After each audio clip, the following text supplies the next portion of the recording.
اعوذ باللہ من الشیطان الرجیم بسم اللہ الرحمن الرحیم۔ السلام علیکم محترم ناظرین، آپ کو یہ سن کر حیرانی ہوگی کہ حضرت آدم علیہ السلام سے پہلے اس دنیا میں 28 قسم کی مخلوقات آباد تھیں۔ سائنسدانوں کا کہنا ہے کہ حضرت آدم علیہ السلام کی پیدائش سے پہلے بھی اس دنیا میں زندگی موجود تھی۔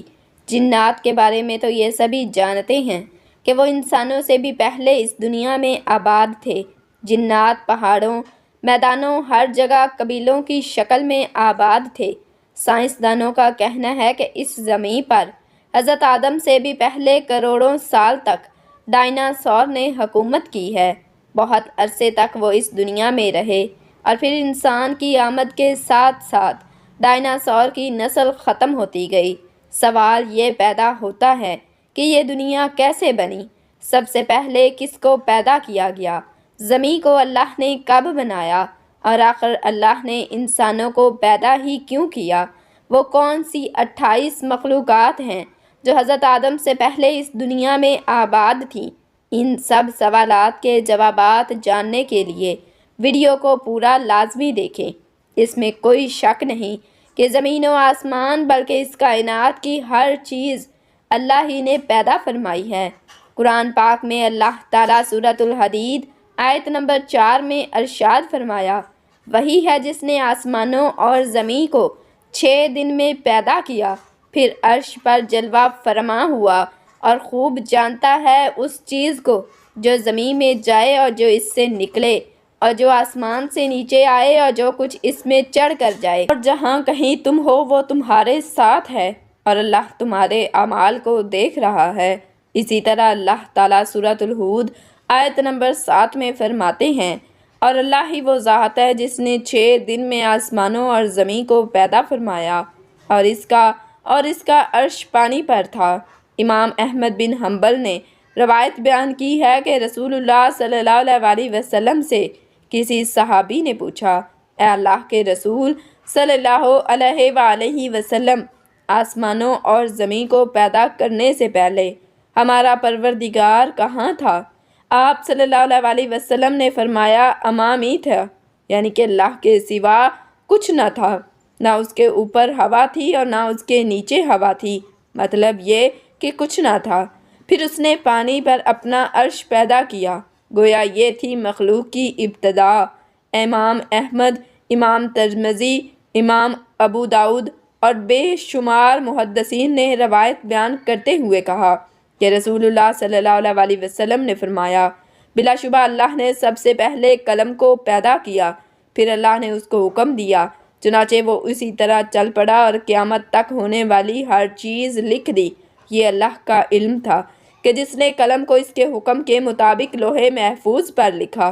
دوستو، یہاں آپ کو بخاری شریف کی حدیث مبارکہ بیان کرتے چلے کہ ایک دفعہ یمن سے ایک وفد حضور صلی اللہ علیہ وسلم کی خدمت میں حاضر ہوا اور عرض کرنے لگے، اے اللہ کے رسول، ہم آپ کے پاس دین کو سمجھنے کے لیے حاضر ہوئے ہیں، اور ہمارا یہ سوال ہے کہ اللہ نے سب سے پہلے کیا چیز پیدا کی تھی؟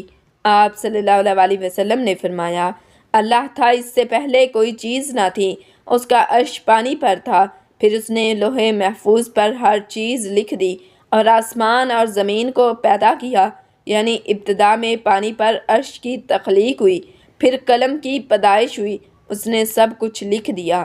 علماء کرام کا بیان ہے کہ قلم کے فوراً بعد لوح محفوظ کو پیدا کیا گیا، چنانچہ قلم نے لوح محفوظ میں ہر چیز لکھ دی۔ اس کے بعد کائنات کی باقی مخلوقات اور آسمان و زمین کی پیدائش وجود میں آ گئی۔ دوستو، اب یہ سوال پیدا ہوتا ہے کہ اللہ نے جو چیزیں سب سے پہلے پیدا کی ہیں ان کی ترتیب کیا ہے؟ مطلب پہلے کس کو پیدا کیا اور بعد میں کس کو؟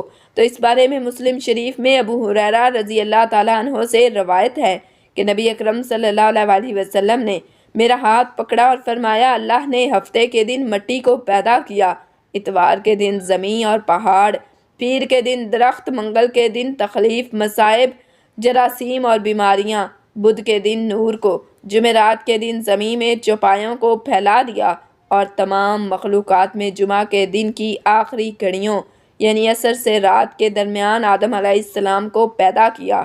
مطلب یہ ابتدائے آفزیں جس مخلوق کی تخلیق ہوئی ان میں آخری مخلوق انسان تھا۔ اس حدیث میں مختلف حالات کو نہایت وضاحت سے بیان کیا گیا۔ اس سے بخوبی پتہ چل گیا کہ ابتدائی مخلوقات کی تخلیق کیا تھی۔ ان میں سے آخری نمبر آدم علیہ السلام کا تھا، جبکہ آدم علیہ السلام نسل انسانی میں سب سے پہلے اور تمام انسانوں کے باپ ہیں۔ انسانوں سے پہلے فرشتے اور جن پیدا ہو چکے تھے۔ صاحب عقل مخلوقات میں سب سے پہلا نمبر فرشتوں کا، دوسرا نمبر جنوں کا اور آخری نمبر انسانوں کا ہے۔ مختلف زمانوں میں کئی ہزار سال عجیب و غریب مخلوقات یہاں آباد رہی ہیں۔ جنات کے بارے میں تو سبھی جانتے ہیں کہ حضرت آدم علیہ السلام سے پہلے یہ آباد تھے۔ اللہ نے زمین پر جنات کو حکمرانی دی جو آگ سے پیدا کیے گئے تھے، اور آسمانوں پر نور سے پیدا کیے گئے فرشتے اور ملائکہ تھے۔ وہ ہر وقت عبادت الہی میں مصروف رہتے۔ جنات آگ سے پیدا ہونے کی وجہ سے آتش مزاج کے حامل تھے۔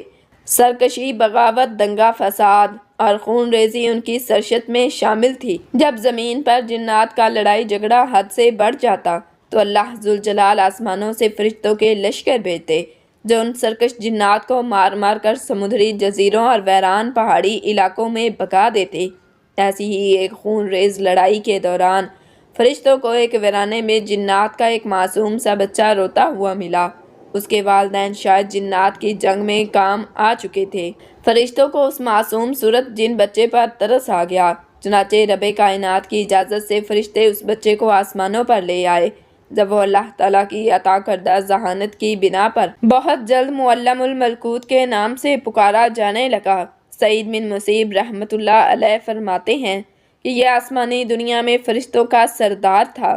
یہاں یہ بات قابل ذکر ہے کہ جنات سے پہلے یا بعد میں یا انہوں کے ساتھ 27 مخلوقات اور تھیں جو زمین پر آباد تھیں۔ یہاں یہ سوال پیدا ہوتا ہے، کیا آدم علیہ السلام تو آسمان سے زمین پر تشریف لائے؟ زمین پر موجود دوسرے جانور کہاں تھے؟ انہیں تو جنت سے نہیں اتارا گیا۔ کیا وہ اسی کرۂ ارض پر پیچیدہ خلیات کے باہمی ربط کا نتیجہ نہیں؟ دوسرا سوال یہ ہے کہ دماغ کے علاوہ جسمانی طور پر انسان اور جانوروں میں کوئی فرق بھی تو موجود نہیں۔ کیا ان کے معدے، دل، گردے، جگر اور دیگر اعضاء انہیں اصولوں پر کام نہیں کرتے جیسا کہ انسان میں؟ انسانوں سے پہلے جنات کے علاوہ جو 27 مخلوقات موجود تھیں ان میں سے قابل ذکر بن فرخن پھرمن دنیا میں آباد رہے۔ علامہ ابن کثیر نے البدایہ والنہایہ میں لکھا کہ بن وخن زمین میں رہتے تھے اور سرکش ہو گئے تو اللہ تعالیٰ نے جن بھیجے جنہوں نے بن وخن کو زمین سے نکال دیا۔ یہاں یہ یاد رکھے ان سب کو قتل نہیں کیا بلکہ زمین کی حدود سے نکال دیا۔ ممکن ہے وہ کسی اور زمین، کسی اور سیارے پر آباد ہو چکے ہوں اور وہی خلائی مخلوق ہوں۔ پھر جنات نے سرکشی کی تو فرشتوں نے ان کو قتل کیا، اور پھر جس کے لیے زمین کی تخلیق کی گئی یعنی حضرت انسان وہ پیدا کیا گیا۔ علامہ مسعودی نے لکھا ہے کہ انسان سے پہلے 28 قسم کی مخلوقات زمین پر آباد تھیں۔ وہ علامہ شہاب الدین الشبیہی نے بھی المستدرک میں لکھا کہ 28 قسم کی مخلوقات آباد تھیں، اور ان میں سے کچھ پروں والی مخلوق تھی جن کی زبان بجنے جیسی تھی، کچھ کے 2 جسم ایک سر تھا، ایک جسم شیر سا اور ایک پرندے سا، اور بال اور ناخن ہوتے، کچھ کے 2 سر، ایک آگے کی جانب اور دوسرا پیچھے کی جانب ہوتا تھا، کچھ نصف انسان جیسے تھے اور ان کی کئی ٹانگیں تھیں، کچھ کا منہ انسان سا اور پیٹھ کچھوے جیسی اور سر میں سینگ ہوتے تھے، کچھ کے سفید بال اور گائے جیسی دم ہوتی تھی، کچھ کے ناخن خنجروں کی طرح اور لمبے لمبے کان ہوا کرتے تھے۔ علامہ مسعودی نے ایک جگہ لکھا کہ آدم علیہ السلام سے پہلے 120 مخلوقات آباد تھیں، اصل میں 28 ہی تھیں، باہم شادی کی وجہ سے وہ مزید الگ الگ ہوتے گئے اور یوں 120 عجیب و غریب مخلوقات بن گئیں، اور سب سے آخر میں حضرت انسان کو پیدا کیا گیا جو سب مخلوقات میں حسین و جمیل ہے۔ اللہ رب العزت نے فرمایا، ہم نے انسان کو سب سے اچھی صورت میں پیدا کیا، اور حدیث پاک میں ہے کہ اللہ رب العزت نے آدم علیہ السلام کو اپنی پسندیدہ 3 صورت پر پیدا کیا۔ سابقہ مخلوقات میں سے کچھ کے نشانات ملتے رہتے ہیں جن کو سائنسدان ڈائناسور وغیرہ قرار دیتے ہیں، اور کچھ سمندری جزیروں میں چھپے ہوئے ہیں۔ الجزائر میں موجود بہت بڑے پہاڑی سلسلے کے غاروں میں مذکورہ کچھ مخلوقات کی ان کے زمانے کی تصاویر ہیں جو دریافت ہوئی ہیں۔ ان سب سے کچھ اندازہ لگا سکتے ہیں۔ بعض کے نزدیک یاجوج ماجوج انہی سابقہ مخلوقات میں سے ہیں جو اب تک سکندر ذوالقرنین کی بنائی دیوار کے پیچھے بند ہیں، اور بعض احادیث میں 2 عظیم شہروں کا ذکر ہے جو اس دنیا سے بھی بڑے ہیں، ایک مشرق میں ایک مغرب میں، وہاں بھی مخلوق آباد ہے۔ روایات ملتی ہیں کہ جنات اور فرشتوں کی جنگ کے 200 سال بعد اللہ نے حضرت آدم علیہ السلام اور حوا علیہ السلام کو زمین پر اتارا، اور پھر ان سے تمام انسانیت کی نسلیں چلیں، اور ایسے ہی ایک دن اللہ رب العالمین اس زمین پر انسانوں کو دیا وقت ختم کر دے گا، اور جیسے یہ دنیا بنی ایک دن ویسے ہی ختم ہو جائے گی۔ آخر میں دعا ہے کہ اللہ ہم سب کو موت سے پہلے نیک اعمال کرنے کی توفیق عطا فرمائے۔ ناظرین، ویڈیو کیسی لگی؟ ویڈیو کو لائک کر دیں، شیئر کر دیں، اور مزید ایسی ویڈیوز دیکھنے کے لیے ہمارے چینل کو سبسکرائب کر دیں، اور کمنٹ سیکشن میں اللہ تعالیٰ کے 99 ناموں میں سے ایک نام ضرور ٹائپ کریں۔ جزاکم اللہ خیرا کثیرا۔